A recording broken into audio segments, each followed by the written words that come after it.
नमस्कार, बहुत स्वागत है आप सभी का। मैं हूं आपके साथ मनु तेवतिया और वक्त हो गया है दिन दहाड़े का। शुरुआत कर रहे हैं भोपाल से। सौरभ शर्मा मामले को लेकर एक और खुलासा हुआ है। कार के मामले की जांच में आयकर विभाग को सबूत मिले हैं। मेंढोरा में सोना और कैश से भरी मिली थी कार। सौरभ का मौसेरा जीजा विनय हसवानी प्लॉट तक लेकर आया था कार। 4 से 5 कारों के काफिले और हथियारों के साथ कार को लाया गया था। जिस प्लॉट में कार मिली वो सौरभ के रिश्तेदार की ही बताई जा रही है। सौरभ के मौसेरी बहन के सरकारी आवास से 2 किलोमीटर दूर ये कार मिली थी। संदेह के घेरे में सौरभ की मौसेरी बहन और उसका घर भी है।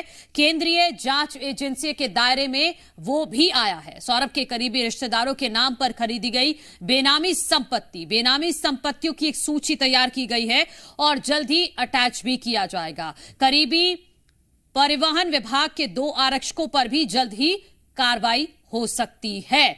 तो सौरभ शर्मा मामले को लेकर जांच चल रही है और ये कुछ बड़े खुलासे हुए हैं जिसकी जानकारी जी मध्य प्रदेश छत्तीसगढ़ सबसे पहले अपने दर्शकों को दे रहा है। वो ये कि मेंढोरा के जंगल में जो कार मिली थी जिसमें 10 किलो सोना और 10 करोड़ रुपए, माफ कीजिए 52 किलो सोना और 10 करोड़ कैश मिला था, वो कार वहां तक सौरभ का मौसेरा जीजा विनय हसवानी लेकर गया था।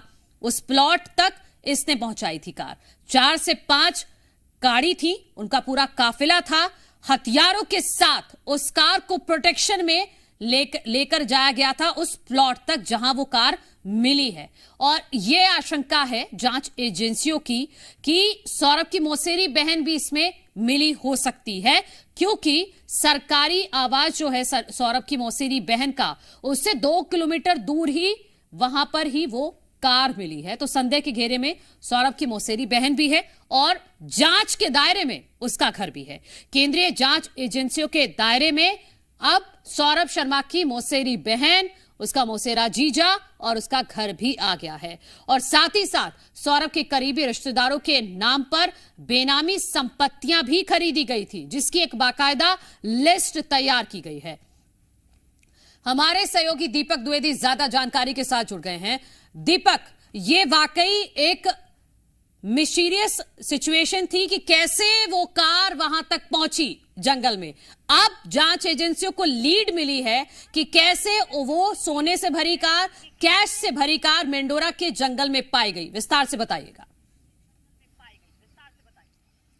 जी, मैं बता दूं कि जो लीड मिली है वह जांच करते करते दर परत दर जैसे ही जांच आगे बढ़ती जा रही है आईटी ईडी की टीम की, इस पूरे मामले में और खुलासा होते हुए नजर आ रहा है। लगातार उस रूट को ट्रेस किया जा रहा था जिस रूट से वह कार राजधानी भोपाल के अरेरा कॉलोनी से, जो बीते दिनों सीसीटीवी फुटेज भी सामने आए थे, उस घर से निकलते हुए उस कार के वो वहां पर मेंढोरी के जंगल में पहुंची। और वहां पहुंचते समय वो जो प्लॉट था जो विनय हसवानी का था, जो उसका सौरभ शर्मा का मौसेरा जीजा है, उस प्लॉट पर उसे वहां कार को खड़ी कराया गया। उसके अलावा उस कार के आसपास जो अन्य जो फॉलो में कारें थी वह भी बाउंसर्स के साथ थी, करीब 4 से 5 कार। उसके बाद जब वो कार वहां पहुंची है फिर उसको ट्रैक किया गया और उस ट्रैक करने में पता चला कि वहां पर जो कार अभी जो जांच में निकल के सामने आया वह कार विनय हसवानी के नेतृत्व में वहां तक पहुंची थी और उसके साथ तमाम बाउंसर्स थे। और सोने को ठिकाना लगाने के लिए एक ऑटो का भी उपयोग किया जा रहा था, पर उससे